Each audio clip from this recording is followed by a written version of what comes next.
저는 별 고생하지 않았는데 특성주사 넣어준 우리 안선 선생님이 오히려 고생을 했어요. 네, 저희 팀들이 다 고생을 좀 해주고 여기 앉으십시오. 네, 팔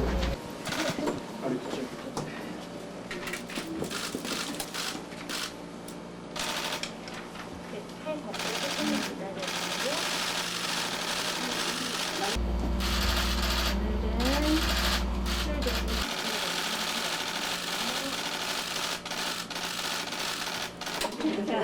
네, 이쪽에 앉으시면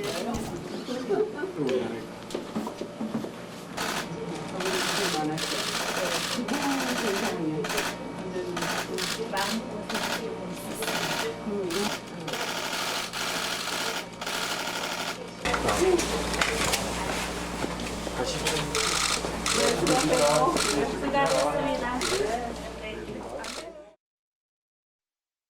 네, 문재인 대통령 2차 접종하는 모습 보셨는데요. 요즘 문재인 대통령 마음이 좀 편하지 않을 것 같습니다. 문재인 대통령 지지율 취임 이후 처음으로 30% 밑으로 떨어졌습니다. 최근 나온 지지율 4월 마지막 주 한국갤럽에서 조사한 건데요. 긍정평가가 29%, 2%포인트 빠졌는데 2%포인트보다 처음으로 30% 선이 무너졌다는 게 좀 충격적입니다. 긍정평가 계속 하향 추세를 보였는데 3주 지나고 개각하고 이러면서 약간 반등하는 모습 보였는데 결국 30%가 무너졌습니다. 무엇 때문일까요? 한번 짚어보겠습니다. 네 분 패널 나와 계십니다. 신경민 전 국회의원, 차지원 부산 가톨릭대 특임교수, 정태근 전 국회의원, 현근택 전 더불어민주당 상근 부대변인 함께합니다. 어서 오십시오. 네, 안녕하세요.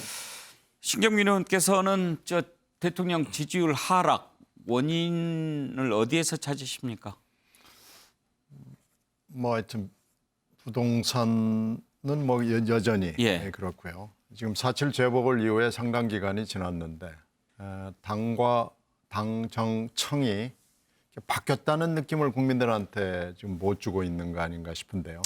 지금 말로는 입으로는 반성을 얘기하는데 예. 진짜로 인적 쇄신, 정책 쇄신, 그리고 제가 늘 주장하는 행태 쇄신, 싸가지 있음을 회복하는 거죠. 예. 네, 쉽게 와닿습니다. 제가 이 세 가지를 얘기를 하고 다니는데 예. 국민들이 아마 이 세 가지 쇄신에 대해서 별로 높은 점수를 주고 있지 않는 것으로 판단됩니다. 네. 그러니까 이제 저런 결과가 나오는 거고 약간 오르는 듯 하다가 다시 하향 커브를 보이는 거죠. 그래서 저는 지금이라도 제가 얘기하는 이 세 가지 인적, 정책적 그리고 행태적 쇄신을 예. 보여주는 모습을 보여야 된다고 생각합니다. 그렇다면 다시 반등할 수 충분히 있고요. 국민들이 4.7 재보궐에서 보여준 것은 그건 빤하거든요. 예. 국민의힘도 후보가 별로 좋지는 않지만 민주당이 지금 하는 것은 도저히 못 보겠다. 밉다. 바꿔라. 행태도 바꾸고 사람도 바꾸고 정책도 바꾸라라는 얘기니까요. 이 국민의 요청과 요구에 대해서 부응을 해야 합니다. 차재원 교수 분석은 어떻습니까? 저도 신경민 의원님하고 생각이 거의 비슷합니다. 예. 결국 지난 4.7 재보궐선 때 여당이 참패했던 이유가 결국은 무능하다, 오만하다, 독선적이다 그런 예. 부분인데 그 부분들에 대한 그러니까 민심의 요구에 대해서 아주 즉각적인 반응이 아직까지 감지되고 있지 않다. 고 하는 것이 아마 민심의 판단인 것 같습니다. 물론 이번 그 개각을 통해서 김부겸 총리 후보자를 비롯해서 나름대로는 이 당편과 또 통합의 그 모습을 보이긴 했지만 그러나 전반적으로는 아직까지 그 혹독한 민심의 해초리에 적극적으로 부응하지 못하고 있다는 것이 아마 민심의 판단인 것 같고요. 저는 부동산 정책이라든지 백신의 문제 이런 부분들도 저는 상당히 빨리 민심에 부응하는 쪽으로 가야 된다고 생각하지만 더 중요한 부분은 결국 이것이 아닐까 하는 생각이 듭니다. 그러니까 문재인 대통령 집권 기간 중에 가장 지금 드러난 부분이 우리 사회 극단적인 정치적인 그 분열의 현상이거든요. 이런 부분들을 본다고 한다면 본인이 취임할 때 이야기했던 통합, 화합, 협치 이런 초심으로 돌아가는 모습이 저는 절실한 때가 예. 아닐까 하는 생각이 듭니다. 네. 무능, 오만, 독선, 인적 쇄신, 정책 쇄신, 행태 쇄신. 어떻게 보면 사실 의미들이 비슷하지요. 왜 문재인 대통령 지지율이 이렇게 낮아졌는가 그것을 살펴볼 수 있는 조사도 있습니다. 보면요. 긍정적인 평가를 한 부분은 코로나 대처가 36 나온 반면에 또 코로나 잘 못했다 하는 것도 17%가 나왔습니다. 그리고 부동산 정책이 역시 가장 컸지요. 이런 것들이 직무 수행 평가 기준이 됐는데요. 정태근 의원, 이제 문제는 떨어지지 않게 붙잡는 건데 어떻게 해야 붙잡을 수 있을까요? 고집을 버리셔야죠. 지금 문재인 정부에 대해서 국민들이 계속 불신이 커가고 있는 것은 뭔가 잘못했다라는 부분들을 인정을 하고 정책 기조를 전환을 하겠다. 당장은 아니더라도 우리가 무엇을 잘못하고 있는지에 대해서 정말 깊게 살펴보겠다. 이런 모습들이 있어야 되는데 최근에 대표적으로 예를 들면 홍남기 부총리가 그 총리 대행으로서 아주 강경한 얘기를 하면서 우리 정책 기조에 아무 문제 없다 이렇게 얘기를 하잖아요. 백신 문제에 있어서도 별 문제 없다. 계속 얘기를 하고 있잖아요. 그러니까 국민들 보기에는 이 정부는 그냥 자기 소신대로만 계속 갈라나 보다. 그러면 우리는 이 정부를 믿을 수가 없다. 이것이 거의 지지율에 반영되고 있다고 봐야 됩니다. 예. 현근택 부대변인 생각하시는 끌어올리는 방안 어떤 게 있을까요? 글쎄요. 그러니까 기본적으로 아마 이 대통령제, 단임제 대통령제가 갖고 있는 한계이기도 해요. 왜냐하면 임기가 거의 끝나가고 있거든요. 그다음에 아마 이제 5월, 6월 정도부터는 아마 대선 국면이 넘어가면 아마 문재인 대통령에 대한 관심이 많이 줄어들 수밖에 없죠. 지금 말씀하신 것처럼 다들 뭐 기본적으로 먹고 살기 힘들다. 집값도 많이 올랐고 왜 우리가 일상을 못 돌아가고 있느냐. 다른 나라는 돌아간 데도 있는데 그런 거거든요. 결국은 아마 이 민생 문제, 먹고 살기 힘들다, 일자리도 없다, 자영업하시는 힘들다는 건데 그래도 저는 백신 문제 해결해야 된다. 빨리. 그 방법밖에 없다고 봐요. 그래서 빨리 일상으로 일단 돌아가게 해야 자영업자들도 살고 할 수 있는 거거든요. 그다음 부동산 문제도 마찬가지입니다. 이걸 뭐 어렵다고 피할 수 없는 문제예요. 뭐 공급 대책은 공급대로 하고 그래서 일단 지금 상태에서 집값이 더 오르는 건 위험하다. 그리고 어느 정도 좀 안정화시켜야 된다. 저는 그래서 그렇게 본다 그러면 뭐를 지금 바꿔서 뭔가 뭐 지지율을 뭐 이렇게 올리기보다는 마무리를 잘 하고 그다음에 결국은 대선 관리도 중요하거든요. 대통령의 역할도 있습니다. 왜냐하면 여당뿐만 아니라 야당도 대선 그러니까 결국은 이게 저는 조금 달라진 게 뭐냐면 예전에는 12월에 선거를 했단 말이죠. 근데 5월에 어찌 보면 선거를 하고 인수위 가져가는 건 이번이 처음이에요. 그렇다 본다 그러면 그거를 잘 여야에서 소리 어쨌든 무리 없이 대선 관리하는 것도 중요한 역할이다. 그렇게 보고 싶습니다. 지지율이 떨어져서 그럴까요? 문재인 대통령 사절을 놓고도 지금 찬반 논란이 일고 있습니다. 이 내용 살펴보겠습니다.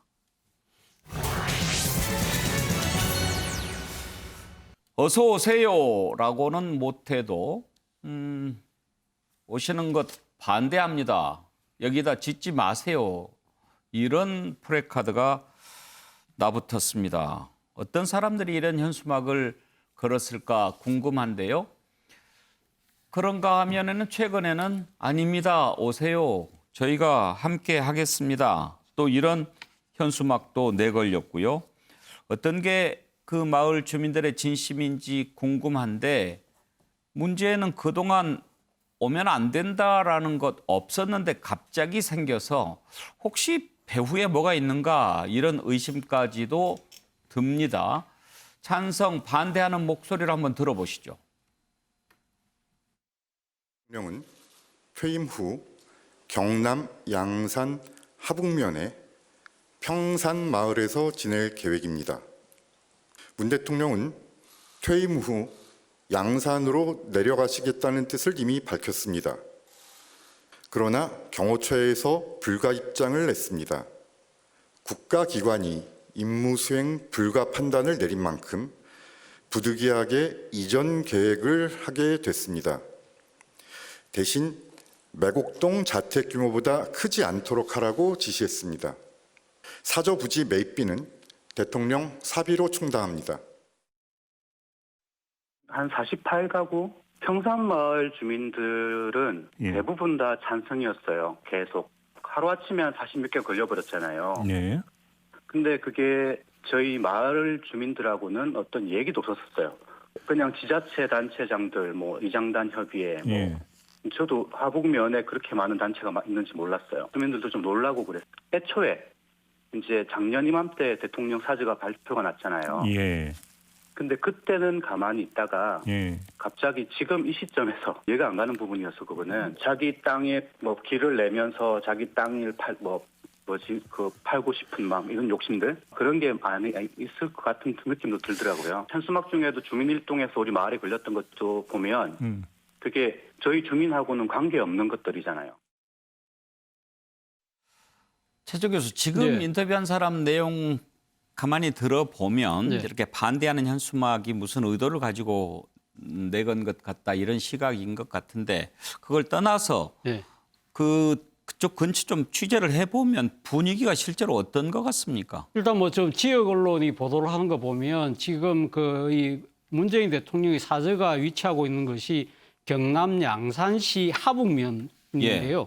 그러니까 지금 평산마을 주민들은 크게 반대를 하지 않는 것 같은데 하북면 주민들의 그러니까 오피니언 리더들이 반대하는 그러한 양상으로 보인다는 겁니다. 이분들이 반대하는 크게 이유가 세 가지가 있는데 첫 번째는 이 대통령 사저가 만약에 있을 경우에는 상당히 이 전국적으로 방문객들이 많이 몰려와서 상당히 주민들이 일상의 삶이 상당히 불편해질 수 있다. 네, 그것이 네. 옛날 그 김해 봉화마을처럼 네. 그래 될 가능성이 높다는 것이고요. 그리고 또 그래도 하나는 그때 봉화마을은 많이 왔고 많이 왔고 그쪽 그때는 주민들이 봉화마을 주민들이 환영을 했죠. 그런데 환영했죠. 무슨 차이가 있냐면 예. 봉화마을은 노무현 대통령이 진짜 오리지널 고향이거든요. 아하. 그런데 여기는 평산마을은 문재인 대통령의 고향은 아니잖아요. 고향은 아니고. 문재인 대통령은 거제에서 태어났고 예. 주로 어린 시절은 부산의 영도에서 자랐고 그리고 나머지 삶은 부산을 여러 군데를 옮겨 다니면서 살다가 이 지금 대통령 그러니까 청와대로 그러니까 이 참여정부실 들어가기 직전에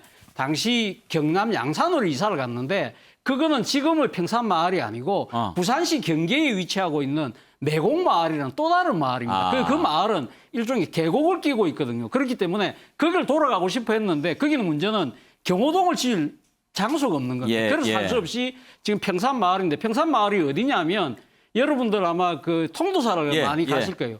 통도사 올라가는데 통도사에서 약간 오른쪽에 그러니까 거기 치서산이라고 또 하고 영지산이라고 하는데 그 밑에 계알지가 정말 좋습니다. 그리고 이 경부고속도로를 타고 가면 보이는 아주 전망도 좋고 좋은데 아주 조용한 마을이죠. 예. 그래서 이제 그런 이게 지금 하북면 사람들 이야기는 근데 이렇게 상당히 주민 불편이 있음에도 불구하고 왜 이런 걸 청와대가 주민들과 소통을 하지 않느냐. 거기에 대한 거 그리고 그 반대 플래카드를 설치를 했는데 그게 양산시가 철거를 했다는 겁니다. 근데 양산시장이 당적이 민주당이에요. 그래서 이런 또 약간 감정적인 요소들도 작용을 하고 있는 것 같은데 그러니까 지금 원래 지금 사시는 매곡마을에서는 그럼 대통령이 그러면 우리 마을로 다시 오십시오. 우리는 환영합니다. 또 이렇게 되는 겁니다. 그러니까 다시 또 평산마을의 일부 주민들은 달빛 환영회라 해서 우리는 반대하지 않는다 오시라 이렇게 하는데 저는 참 대통령의 사저를 둘러싸고 이렇게 또 극단적으로 나뉘는 이런 건 정말 안타깝습니다. 사실 역대 대통령들 중에 이 그 퇴임 후에 낙향에서 이렇게 고향으로 내려가고 지방으로 가는 부분은 저는 박수를 쳐야 될 부분이 아닐까 하는 생각이거든요. 국가 균형 발전 차원에서 진짜 퇴임 대통령이 어느 지역에 딱 거기 계시면 얼마나 좋겠습니까? 글쎄요. 그런데 이런 부분들에 예. 대해서 반대하시는 분들이 정치적 의도가 있다는 분들도 있지만 어쨌든 이 주민들이 사전에 여러 가지 협의가 부족했다는 부분들이 제기되는 만큼 청와대가 이런 주민들의 이 불편과 이런 이 반대의 목소리에 적극적으로 기울이면서 이야기를 하면 저는 충분히 극복할 수 있는 문제라는 생각이 듭니다. 그래요. 신경민 의원 사실 대통령이 임기 마치고 오면은 환영할 것 같은데 저런 플래카드 내걸려서 좀 놀랍긴 했어요. 글쎄요. 뭐 민주주의니까. 그렇죠. 이제 예. 미국 같은 경우에는 되게 이제 끝나고 나면 프레지덴셜 라이브러리라고 그래가지고 자기 고향 근처로 내려가는데 대환영입니다. 예. 어디서나. 물론 대학으로 가는 경우도 있고 뭐 여러 가지 경우가 있습니다만 따로 지어서 가는 경우가 많죠. 근데 뭐 주민들이 인기가 있는 대통령이건 없는 대통령이건 대환영을 하는데 지금까지 없었던 거예요. 일단 그 자기 고향 내지는 고향 근처로 가는 대통령이 노무현 대통령이 처음이잖아요. 예. 그리고 이 경우가 이제 두 번째 경우인데 글쎄요. 뭐 반대하는 목소리가 물론 뭐 존중해야 되겠지만 전반적으로는 찬성의 목소리가 아무래도 더 일단 합리적이고 많을 것 같아요. 예. 그래서 프레카드 정치는 사실 프레카드 값만 들어가면 되기 때문에 프레카드 정치는 한계가 분명합니다. 그래서 저는 그렇게 여기에다가 큰 의미, 찬반크에 큰 의미를 두고 싶지는 않습니다. 정태근 의원께서는 저 논란을 어떻게 보고 계신지요? 저는 뭐 지금 공사가 일시 중단했다고 얘기를 하는데요. 청와대에서 가서 잘 설득해가지고 그리고 뭐 주민들 민원 들어줄 수 있는 게 있으면 좀 들어주면 되지요. 예. 그래서 오히려 사실 이전에 뭐 농지를 대지로 전환하거나 또는 뭐 영농 경력이 어떻다 이런 거에 비하면 사실은 지금 굉장히 사소한 내용인데 결국은 보다도 주민들한테 적극적으로 설득하지 못했다라는 문제여가지고 저 문제 가지고 더 논란할 문제는 아닌 것 같습니다. 현근택 부대변인은 뭐 저도 비슷하게 봅니다. 왜냐하면 사실은 뭐 아마 대통령 사저가 들어오고 이러면 많은 분들이 오가기도 하고 그러다 보면 또 길도 넓어지기도 하고 지역 입장에서는 어찌 보면 시끄러워지는 것도 맞지만 또 조용한 마을이 그래도 뭐 사람들 오가면은 가게도 생기고 식당도 생기고 그러거든요. 실제로 봉화마을도 그렇습니다. 길도 넓어지고 주차장도 처음에 없다가 생기고 이랬는데 저는 그래도 좀 보면 이제 그 지역 마을들 옆에 분들은 뭐 환영한다 그러니까 그러면 면 단위 어쨌든 마을이기 때문에 지금 뭐 오피니언 리더라 했지만 면 소재지 보면 지금 뭐 라이온스라든지 이장협의라든지 분명히 있거든요. 그런 사람들 제가 보기에는 청와대에서 만나서 좀 양해도 구하고 또 마지막에 또 결정적인 순간에는 뭐 문재인 대통령이나 아니면 여사님이 가셔가지고 또 주민들 만나고 이렇게 하면 될 것 같아요. 원래 아마 시골 같은 경우에는 좀 밖에서 들어온 분에 대한 배타심이 있거든요. 원래 자기가 살던 마을은 상관은 없는데 이제 살던 마을 아니게 들어갈 때는 어느 정도 조금 그런 뭐 텃세라 그럴까요? 그런 게 좀 있거든요. 사실 어디 가나 지역에 가면. 그래서 뭐 만나고 소통하고 그러면 큰 문제는 저는 안 될 걸로 보고 있습니다. 네. 다음으로 넘어가겠습니다. 정치권 진입이 예상되는 윤석열 전 검찰총장 어디를 무대로 택할지가 가장 큰 관심사인데요. 국민의힘에서 여러 가지 목소리가 나옵니다. 서울경찰청장을 지냈던 김용판 의원이 포문을 열었지요. 자신에 대한 기소 관련해서 무죄 판결 받았는데 그거 사과해야 된다 이렇게 요구를 내걸었고요. 또 뭐 홍준표 의원 같은 경우에는 사냥의 견마 지로를 다 한 사람 아니냐 이렇게 폄하했습니다. 이런 견제구에 대해서 지금 윤석열 총장에 대해서 좀 가까운 태도를 보였던 정진석 의원은 묵은 감정 버려야 한다 이렇게 얘기를 했고요. 또 권영세 의원도 당연히 입당할 거다. 그건 뭐 반성할 일이라고 보지 않는다 이렇게 거들었습니다. 과연 이런 견제구는 무엇을 의미하는지 그리고 이런 상황에서 윤석열 총장은 어느 쪽을 택할 것인지 한번 짚어보겠습니다. 관련된 내용 들어보죠. 공직을 수행하는 과정에 있었던 결정 때문에 본의 아니게 피해를 입었다고 생각하는 사람들이 있을 수 있습니다. 그 점에 관해서는 본인이 그런 문제를 정리할 필요가 있다고 저는 그렇게 보고 있습니다. 김용판 의원이 그런 얘기를 하시죠. 개인적으로는 뭐 충분히 하실 수 있다고 생각이 됩니다. 저는 그 부분까지 포함을 해가지고 그 과거 정부와 관련된 부분에서는 좀 지나가는 게 맞지 않겠나. 과거의 수사 잘못을 인정하는 게 된다면은 지금 뭐 그 현 정권에 대한 수사 부분에 대해서도 또 얘기가 나올 수도 있고 뭐 검찰 수사라는 게 경우에 따라서는 무죄도 나올 수가 있고 유죄가 될 수도 있고 그런 부분인데 그거를 이렇게 저렇게 해서 그 사과하고 이러는 거는 적절하지 않다고 생각을 합니다. 그 대신에 자기가 사심 없이 이거 객관적으로 수사했다라는 부분만 다시 한번 밝히고 그다음에 다른 행동에서도 그런 모습을 보이면 되는 거지 거기에 대해서 반성하고 이럴 거는 저는 아니라고 봅니다. 정태근 의원 먼저 김용판 의원처럼 윤석열 전 총장 공격하는 목소리가 또 나올 가능성이 있을까요?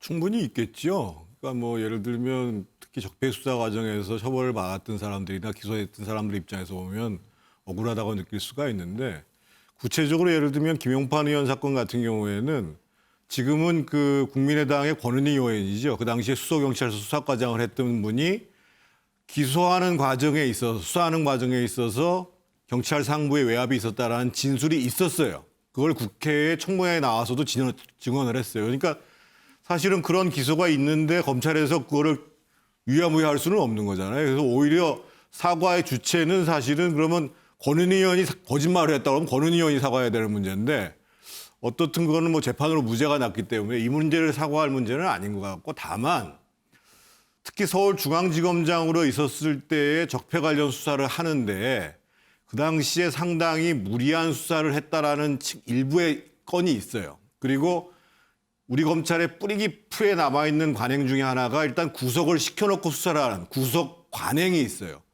이런 문제에 대해서는 사실은 그동안의 검찰 수사의 일반적인 관행으로 잘못된 것 중에 대해서 검찰총장 재임 중에서도 그렇게 하면 안 된다라고 본인이 총장 취임하면서도 얘기했지만 더더군다나 이제 대통령으로 나가겠다라고 한다면 과거에 내가 몸담았던 검찰 조직 내에서 뭔가 이런 인권 침해 요소가 있거나 또는 그렇게 이 구속을 관행화시켜내는 이런 수사 관행이 있었다라는 점에 대해서는 옳지 않았다라고 검찰의 일원으로서 뭐 반성한다. 이런 일반론적 차원에서는 뭐 충분히 얘기할 수 있는 거죠.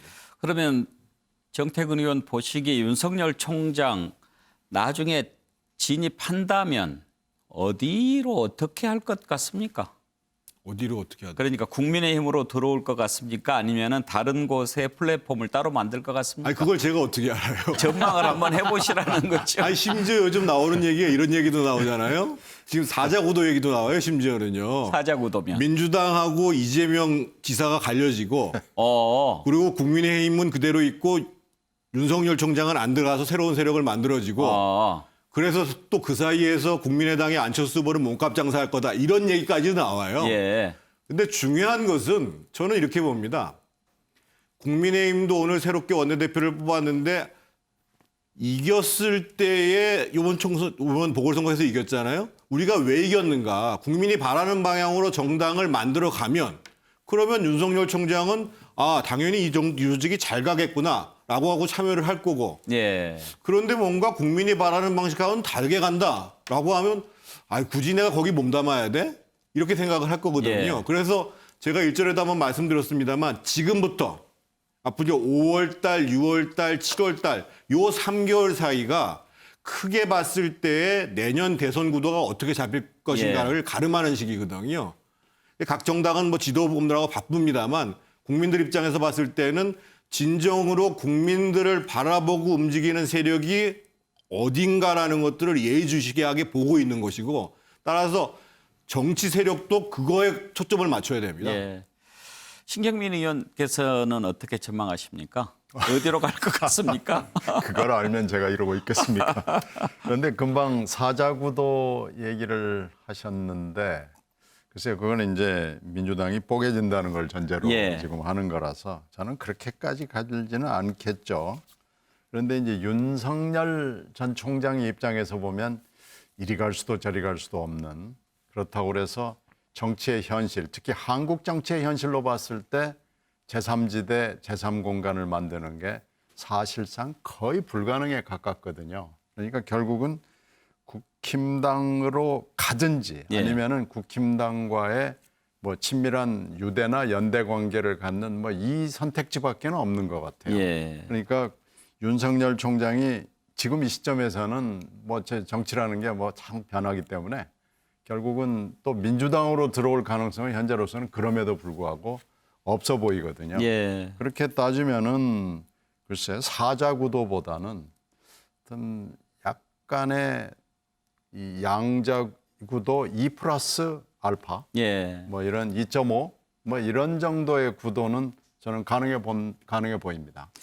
두 분 다 뭐 알 수 없다고 말씀하셨는데 정치평론가 생각은 좀 다를 것 같기도 하고 차재원 교수 전망은 어떠십니까? 뭐 저도 뭐 양자구도가 될지 다자구도가 될지는 뭐 속단하기 이릅니다만 단 분명한 거 하나는 윤석열 전 총장이 야권의 후보를 자처한다면 아마 건너야 될 강이 소위 말하는 탄핵의 강, 윤석열식의 탄핵의 강이 아닐까라는 생각이 듭니다. 사실은 만약에 지금 야권 후보가 된다고 한다면 중도표만 갖고 지금 대통령이 될 수 없잖아요. 그렇다고 한다면 보수 지지층을 어떤 식으로 모아야 된다고 한다면 지금 보수들이 제일 깔끌어하는 부분이 소위 말하는 적폐청산 수사에서의 윤석열 당시 검사의 역할에 대해서 분명히 따져 물을 거거든요. 그 부분에 대해서 과연 어떻게 해명할 것이냐인데 저는 나름대로 아마 그 답은 있다고 생각합니다. 당시 이 지금 최순실 국정농단 사건으로 출범했던 특검 때 이 윤석열 전 총장이 발탁됐을 때 뭐라고 이야기했습니까? 그 국정원 댓글 사건 때문에 상당히 인사의 불이익을 받았기 때문에 어떤 식으로 보복을 할 거야라고 이야기했을 때 본인이 그랬지 않습니까? 검사가 수사권 갖고 보복하면 그것이 깡패지 검사입니까? 이런 이야기를 했지 않습니까? 본인 입장에서는 아마 돌파할 수 있는 방법이라는 것 자체는 그때는 내가 말 그대로 헌법 정신에 입각해서 진짜 이 비선 실세를 두고 했던 주권 재민의 원칙을 어겼던 그런 정책 당국자들, 정권 권력자들한테는 단죄를 가할 수밖에 없었다. 그런 부분들을 양해해달라는 식으로 이야기를 하지 않을까. 문제는 그런 부분들에 대해서 과연 이 지금 보수 유권자들이 어떻게 반응할지는 두고 봐야 될 대목이긴 하지만 아마 본인은 그런 식으로 정면 돌파를 할 것 같다는 생각이 든다는 겁니다. 그래요. 그런데 현근택 부대변인, 네. 이 독재 시대라든지 또 사법농단이 있었던 때, 그때면은 몰라도 그렇지 않은 정상적인 절차에 따라서 기소를 했는데 무죄가 났다. 기소를 담당했던 사람이 그러면 사과를 해야 되는가? 어떻게 봐야 할까요? 좀 어려운 문제죠. 왜냐하면 뭐 개인적인 어떤 감정이라든지 이걸로 하는 건 아니거든요. 왜냐하면 뭐 절차에서 하고 또 뭐 한 사람이 판단보다는 같이 해서 하는 거거든요. 근데 무죄라는 게 또 어찌 보면 이게 무죄 나올 때도 말이 많았습니다, 실제로. 왜냐하면 과연 맞느냐. 그때 당시만 해도 아마 직권남용이 이게 그렇게 많지 않았던 거예요. 근데 저는 사실은 윤석열 전 총장이 국민의힘에 들어가기 쉽지 않은 광인 것 같아요. 왜냐하면 지난번에 서병수 의원 얘기도 있었지만 어쨌든 뭐 탄핵 문제를 꺼낸 거잖아요. 지금 이제 김용판 의원 같은 경우에 서울청장이었지만 사실은 윤석열 총장이 구속시킨 건 전직 대통령 2명뿐만 아니라 대법원장, 사실 국회의원이라든지 뭐 장관, 뭐 청와대 수석 출신은 셀 수 없을 정도예요. 그다음에 뭐 재벌 총수들도 굉장히 많죠. 근데 그러면서 어찌 보면 이제 본인의 인기는 올라갔지만 그게 또 어찌 보면 본인의 업보거든요. 근데 그런 문제들이 말로는 지금 어찌 보면 이제 지지율이 높고 이러니까 그래도 용서하라 이렇지만 만약에 여러 가지 결점이 드러나고 지지율도 떨어진다 그러면 당연히 앞에서 그 얘기를 할 거예요. 당신이 때문에 내가 어떻게 됐다. 그런 얘기 당연히 나올 수밖에 없잖아요. 근데 그런 얘기를 들으면 사실은 검사라든지 판사 이런 분들은 굉장히 불편해해요. 내가 한 게 아니다. 근데 당한 사람 입장에서는 당신이 수사했다고 생각하거든요. 그렇죠. 그러니까 나는 검찰 조직의 일원으로서 책임을 다한 거다라고 말을 하지만 재판을 받은 사람이나 수사를 받은 사람 입장은 당신한테 받았다고 생각해요. 당신한테 수사를 받았고 당신이 구속시켰다 이렇게 생각하거든요. 그래서 참 정치를 선언을 하겠지 모르겠지만 국민의힘에 제가 보기에는 국민의힘 대선 후보가 올해 11월에 결정되거든요. 그때까지는 제가 보기에 들어가기는 쉽지 않을 것 같다고 생각이 들어요. 정책은 어떤 말씀? 한 말씀만 추가하면은요. 그 새로운 세력을 만들어서 정치에 성공하기 어렵다 이런 일반적인 평가가 있는데 저는 꼭 그렇지는 않다고 보여져요. 최근에 제가 그렇게 보는 이유는 두 가지인데 최근에 여론조사 중에 보면 윤석열 전 총장을 지지하시는 분들 중에서 보면 국민의힘으로 출마를 하거나 뭐 제3 후보로 출마하거나 지지하겠다는 빈도가 거의 한 80% 수준으로 비슷합니다.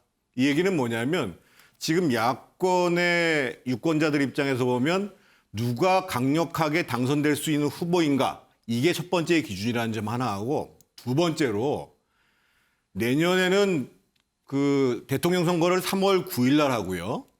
그리고 3개월이 채 안 돼서 6월 2일 날 전국적으로 지방 권력을 교체하는 지방선거를 3개월이 안 있다 진행을 합니다. 무슨 얘기냐면 대통령 집권에 성공한 정당 내의 지방선거를 상당 정도 압도할 가능성이 높아요. 그래서 오히려 잘 진영만 갖춘다고 한다면 윤석열을 중심으로 한 세력이 국민의힘 다수를 흡수하는 이런 형태가 생기는 것도 전혀 부정할 수 없습니다.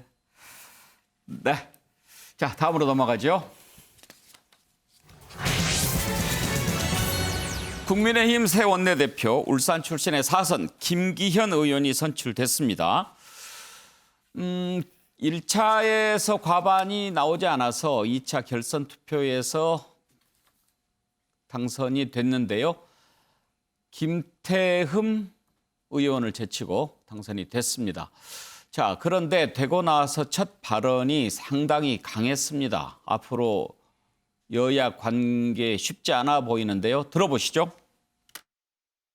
민주당이 돌려주고 말고 할 권리를 갖고 있지 않습니다. 당연히 돌려줘야 될 의무가 있는 사항일 뿐입니다. 만약 그 의무의 이행을 하지 않는다면 여전히 자신들이 범법자의 지위에 있겠다고 하는 것으로 저는 이해할 것입니다. 국민들 보시기에 그와 같은 폭거를 계속하는 것이 옳은 것인지 아마 민주당 스스로 판단해 주실 것이라고 저는 기대하고. 신경민 의원, 일성이 법사위원장 내놔라. 그렇죠. 인데 오늘 민주당에서는 뭐 을에 나오는 축하 논평 이런 것도 안 냈다고 하더라고요.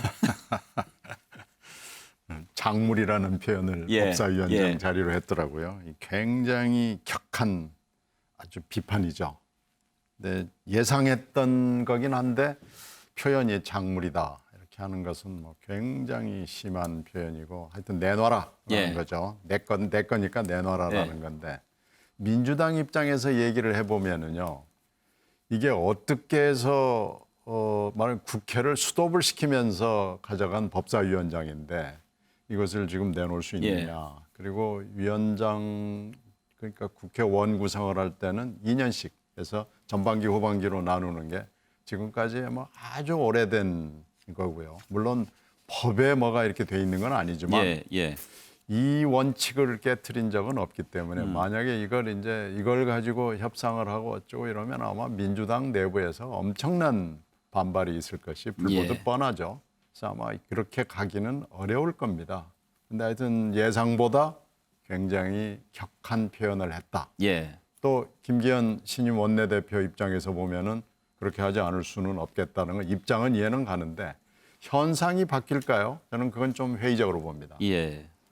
그래요. 현근택 부대변인. 네. 일단 뭐 법사위원장 다시 갖고 가고 싶어도 같은 말이라도 예를 들면 뭐 상임위원장 배분 문제라든지 법사위원장 문제 여당 신임 원내대표와 한번 상의해 보겠다 이렇게 얘기하는 것과 도둑질해서 가져간 거다, 훔친 거다. 그거 이게 내놔라. 어찌 보면 이제 협상 초기로 돌아가는 건데요. 그러니까 어찌 보면 이제 법사위원장 아니면 아무것도 안 갖겠다는 거잖아요. 그 예. 당시에도 이제 11대 7 의석 배분을 해서 7개는 주겠다. 우리 뭐 건교이라든지 아니면 특히 예결이라든지 중요한 것들 주겠다 그랬는데 사실은 다른 걸 저는 기본적으로 협상이라는 거는 그러니까 주고받는 거긴 하지만 될 수 있는 거 먼저 해가면서 해야 되는데 법사위 문제가 제일 어렵거든요. 제일 어려운 문제를 작물 잃어버리니까 좀 쉽지는 않은 것 같은데 한 가지 근데 좀 수정 들으면요. 우리 당 대변인이 축하한다는 논평은 냈습니다. 아, 냈습니까? 예, 냈는데 아, 그래도 좀 뒤늦게 냈구나. 제가 들어올 때까지만 해도 안 나왔더라고요. 그런데 사실은 이게 처음에 당선되면 예. 당선돼 서로 인사도 하고 축하하고 이렇게 하면서 이제 협상이 가야 되는데 처음부터 내 얘기 너무 세게 지르셔가지고 예. 이게 제가 보기엔 물론 쟁점은 쟁점입니다만 뒤에서 할 얘기를 너무 앞에서 세게 해서 앞으로 좀 쉽지 않은 상황이 될 것 같습니다. 예. 정태근 의원, 그 일성을 저렇게 세게 지른 이유가 어디에 있을까요? 민주당의 독주, 협치 파괴를 상기시키는 거죠. 김기현 신임 원내대표가 18대 국회 때 원내 수석 부대표를 했거든요. 그 당시에 민주당 의석이 80석이 되지 않았습니다. 그랬음에도 불구하고 그 당시에 법사위원장을 민주당에서 했습니다. 무슨 얘기냐면 국회라는 데는 국회법과 국회법에 나와 있지 않은 관행이라는 불문율에 의해서 운영되는 것이고 그래서 소위 여야 간의 최소한의 협치를 하기 위해서 국회의장을 갖고 있는 다수 정당과 그 반대 정당인 에서 법사위원장을 갖는다라는 게 오랜 불문율이었어요. 이거를 깬 거예요. 예. 이거는 그러니까 작물이라는 표현을 쓴 건 뭐냐면 당신들은 사실상 법을 위반한 거다. 이 얘기를 상기시키는 것이고 그런 측면에서 나머지 상임위원장 문제도 마주쳐야 된다. 이렇게 얘기를 해야 되는 이렇게 의미를 던진 건데 특히나 지금 김기현 원내대표 같은 경우는 본인이 울산시장 선거를 할 때에 소위 울산시장 선거에 청와대 개입 문제로 지금 기소가 많이 돼 있고 특히 본인의 동생이 이미 종료된 사건을 가지고 엄청난 괴로움을 당했었거든요. 이런 문제에 대해서 그냥 순순하게 민주당하고 상대해서는 얘기가 안 되는 그런 국면이구나 예. 라는 부분들을 바탕에 깔고 얘기를 하는 겁니다. 차정 교수, 앞으로 여야 관계 만만치 않을 것 같죠? 그렇죠. 근데 저는 뭐 김기현 그러니까 원내대표가 취임 일성으로 법사위원장 내놔라. 이건 저는 어떻게 보면 정치적인 하나의 전략이라는 생각이 듭니다. 네. 일종의 정치적 지렛대로 사용한다는 것이죠. 그러니까 지금 아마 신경민 의원 말씀하신 것처럼 민주당에서 법사위원장 안 내놓을 겁니다. 그런데도 왜 저렇게 이야기를 하느냐. 나머지 지금 7개 상임위원장을 지금 이걸 통해서 확보하려는 그런 생각이 저는 강하게 깔려 있는 것이 아닐까 생각합니다. 사실 7개가 지금 윤호중 원내대표가 내준다고 선언을 한다고 하더라도 그것이 이 지금 뜻대로 넘어오기가 쉽지 않습니다. 왜냐하면 국회법에 보면 지금 상임위원장 임기가 2년이거든요. 그러면 지금 현재 그 민주당 의원들이 갖고 있는 지금 상임위원장 7개를 누군가를 만약에 정한다고 했을 때 그중에 한 명이라도 나 못 내놓겠다고 하면 어떻게 할 방법이 없어요. 그렇다고 한다면 지금 이 국회를 정상화시키는 데 있어서 아마 지금 국민의힘 입장에서 최소한 7개의 상임위원장 그리고 지금 이 야당목 부의장도 지금 공석이거든요. 그걸 갖다 정상화시키기 위해서라도 강한 인식의 정치적인 압박을 줘야만 그 7개라도 받아낼 수 있다. 그래야만 아마 본인 입장에서는 내가 이 정도 성공했다는 그러한 걸 또 보여줄 수가 있는 거 아닙니까? 그렇다고 한다면 정치가 결국은 대화 타협이라고 한다면 저는 이 지금 법사위원장을 노리기보다는 아마 7개라는 이 상임위원장을 독식하고 있는 이 구조를 깨자 그런 쪽에 노림수가 있지 않나 하는 생각이 듭니다. 예. 그런데 상임위원장 7개 다시 받기를 원하는 의원들이 국민의힘에 많이 있기는 있겠지만 네. 맨 처음에 위원장 받지 말자고 했던 것이 김종인 위원장이었지 않습니까? 그런데 김종인 위원장이 떠난 뒤에 그걸 또 다시 이렇게 하는 것 그리고 또 그 전에 탄핵과 관련해서 서병수 의원이 또 탄핵 무효 주장하지 않았습니까? 그 부분에 대해서는 또 김종인 위원장이 대국민 사과까지 하고 떠났는데 그렇게 보면 김종인 위원장 떠난 뒤에 국민의힘이 기존 것을 좀 이렇게 부정하는 기류가 있는 게 아닌가 그런 생각도 드는데요. 물론 그래서 도로 지금 한국당이라는 이야기가 나옵니다. 그리고 특히 김기현 의원의 지역구가 울산이기 때문에 도로 영남당이라는 이야기가 나오기 때문에 아마 김기현 원내대표 입장에서는 아마 그런 식의 과거의 회기식으로 비춰지는 부분에서 상당히 아마 경계를 할 겁니다. 그런데 왜 제가 상임위원장을 그러니까 지금 그 국민의힘 7개로 가져야 된다고 생각을 할 가능성이 높다고 생각하느냐 하면 지난해 임대차 3법 같은 경우 국토위에서 처리가 되지 않습니까? 관련 상임위에서 처리가 될 때 만약에 그때 관련 상임위를 야당이 갖고 싶다고 한다면 그렇게 일방적으로 처리할 수가 없었다는 겁니다. 단순하게 법사위원장 하나만 지킨다고 해서 그 여당의 그런 일방적인 입법 독주를 막을 수는 없는 것이거든요. 그러니까 7개를 적절하게 배치를 한다고 한다면 그러니까 여당의 입법 독주를 상당히 제어할 수 있는 효과적인 수단이 될 수 있다는 겁니다. 그런 부분들을 통해서 소위 말해 대한정당, 수권정당의 모습을 보여줄 수만 있다고 한다면 아까 앵커께서 우려하신 그 정도의 우려는 기후로 그칠 수 있을 거라는 생각을 아마 이 김기현 원내대표는 하지 않을까라는 생각이 듭니다. 한 가지만 더 전망을 좀 들어볼까요? 지난주에 안 나오기도 하고 그랬으니까.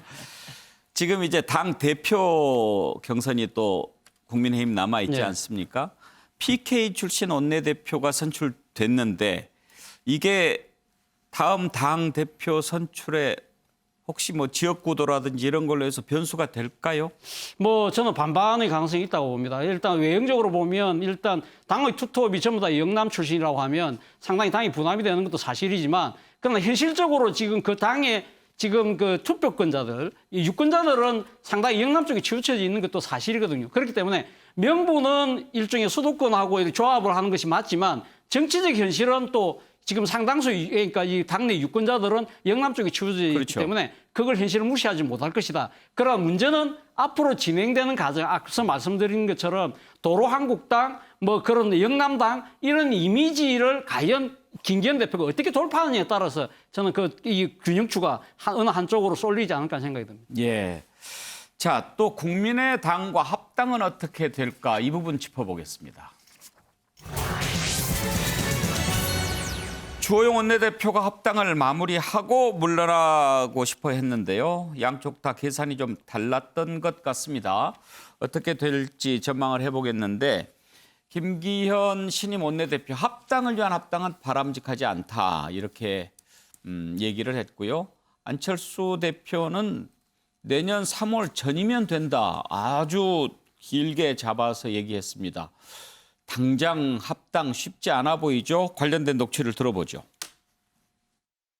통합에 대한 원칙을 말씀을 드렸습니다. 그리고 사실은 이 통합의 목적이 중요합니다.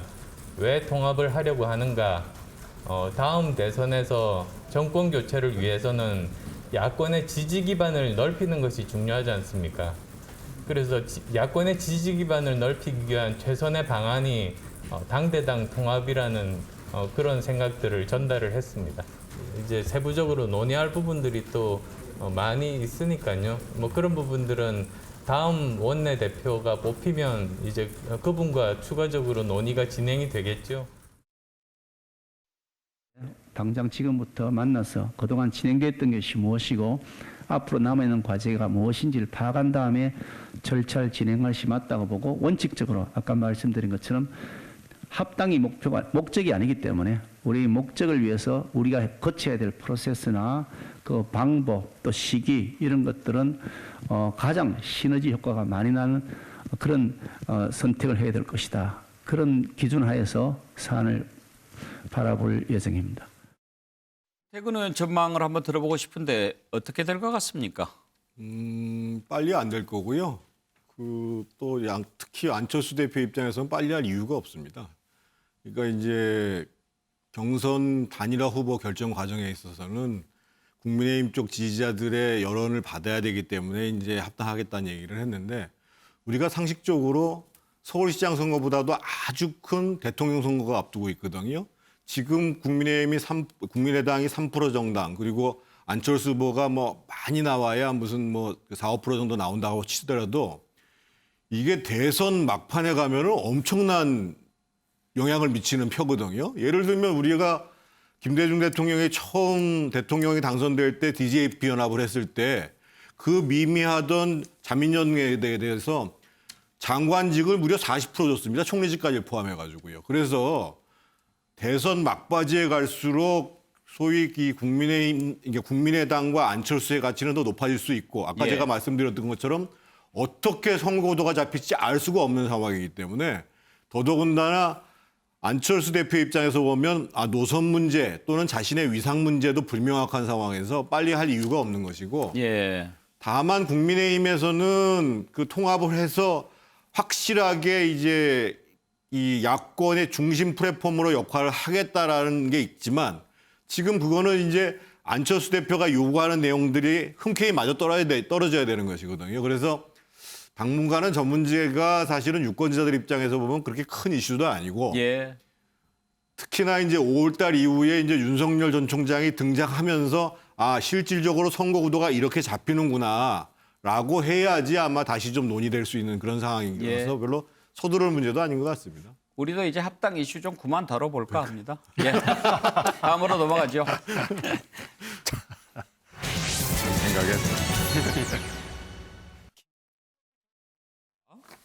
박근혜 전 대통령이 탄핵 당시에 계엄령 선포를 검토했다. 이런 증언을 했습니다. 아주 파문이 커지고 있는데요. 그러니까 이런 거죠. 헌재에서 탄핵 심판이 기각이 되면 분명히 박근혜 대통령 물러나라라고 했던 사람들이 우르르 몰려 나올 거다. 거기에 대비해서 계엄령을 검토해라. 이렇게 기무사령관에게 지시를 했다. 이렇게 한 언론과의 인터뷰에서 밝힌 겁니다. 지금 회고록을 쓰고 있다는 얘기도 들리던데 사실 당시 계엄령 선포는 5년 전에도 한번 논란이 됐던 겁니다. 그때 당시에 나왔던 얘기들을 한번 다시 들어볼까요? 촛불 민심을 인민재판이라 하느니 마녀 사냥이라 하느니 공격을 하고 있습니다. 박사모를 시켜서 물리적 충돌을 준비시키고 시간을 끌며 지지층을 결집시키기로 시도하고 사정기관에 흔들지 마라 신호를 보내고 있습니다. 이렇게 한 다음 최종적으로 계엄령까지도 준비하고 있다는 정보도 돌고 있습니다. 참으로 무지막지한 대통령입니다. 하야하십시오. 그런데 제1야당이 대통령의 계엄령 선포를 검토하고 있는 것처럼 얘기했습니다. 제1 야당의 대표가 국민들에게 유언비어 유포의 진원지, 진앙지가 되고 당사자가 된다는 것은 매우 정말 불행한 일입니다. 예, 당시에 추미애 대표 그런 얘기 있다. 그러면 안 된다. 그리고 당시 여당 대표 있지도 않은 사실이다. 유언비어다. 이렇게 비판했는데 그때 상황을 좀 더 알 수 있었던 김무성 전 대표가 팩트다라고 얘기를 한 거죠. 신경민 의원, 정황상으로 그랬을 것 같기도 한데요. 그 당시에 추미애 대표가 당시 대표가 저 얘기를 했을 때 당내에서도 아니 이게 무슨 이런 지금 촛불이라는 도도한 흐름이 흘러가고 있는데 이게 무슨 엉뚱한 얘기냐라고 추미애 대표를 말하자면 뭐라고 그럴까요? 이게 좀 근거 있는 얘기야? 하는 고개를 갸우뚱하는 기류는 분명히 있었거든요. 그런데 사석에서 들려오는 얘기는 그럴 수 있겠다. 또 그런 얘기가 있었고 또 하나는 청와대, 박근혜 청와대는 어느 누구도 헌법재판소, 국회는 물론이고 헌법재판소, 국회를 혹시 통과된다 하더라도 헌법재판소에서 받아들일 수가 없다. 그 구성원들의 헌법재판관들의 구성원으로 봐서 그렇게 될 수가 없다. 기각을 확신하고 있었다. 그것은 헌법재판소 결정이 나오기 전날, 그날 아침까지도 그랬습니다. 그러니까 이제 저런 얘기들이 거의 그렇다면은 계엄령 얘기가 사실이 아닌가라는 쪽으로 돌아섰고요. 그리고 친한 의원들끼리 사석에서 그렇다는데라는 얘기가 돌았습니다. 그래서 계엄령 얘기가 추 대표가 얘기한 게 황당무계한 소설이 아니고 진짜구나. 이건 난픽션이고 다큐멘터리구나라는 것들이 있었고요. 그 이후에 조현천 기무사령관이 사라져버렸습니다. 증발해서 지금까지도 안 들어오죠. 그래서 조현천 사령관을 아는 분들은 조현천 사령관은 절대로 귀국하지 않을 것이다 라는 얘기가 나오면서 그렇다면은 이 스토리는 청와대하고 기무사하고 이 몇 명의 굉장히 핵심들이 하고 있는 얘기구나. 이건 픽션이 아니구나 라는 것들이 있는데 지금 김무성 전 의원이 오늘 이걸 사실은 컨펌을 해준 거죠. 맞다라고 컨펌을 해준 거기 때문에 이 16년 겨울부터 있었던 여러 가지 얘기들이 지금 이렇게 맞아떨어지는 겁니다.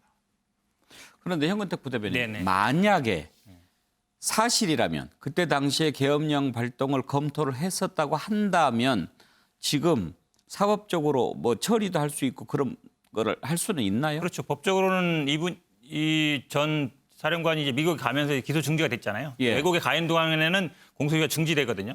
그러니까 그럼 뭐 언제든지 돌아오면 이제 지금이라도 수사를 할 수 있는데 저도 이제 저 발언할 때 옆에 있었거든요. 근데 당시에 많은 사람들이 다들 무슨 근거가 있나라는 생각을 했는데 그 다음에 이제 신 의원님 말씀처럼 쭉 얘기들이 돌 거 아닙니까? 그럼 저도 막 어떤 분들이 그 당시 이제 여의도 주변에 방송국이 많잖아요. 주변에 막 밤에 갑자기 군인들이 왔다 갔다 하고 그런 사진들도 있었어요. 근데 갑자기 물었더니 무슨 훈련 중이다 그러는데 사실은 평소 훈련 중에 군인들이 방송국 주변에 왔다 갔다 안 하거든요. 그러니까 그런 낌새라든지 아니면 뭐 정보기관에서 했던 내부적인 얘기라든지 있었던 거거든요. 왜냐하면 제1야당 대표가 아무 근거 없이 저 얘기를 던진다 쉽지 않잖아요. 그러다가 나중에 무슨 책임지게요?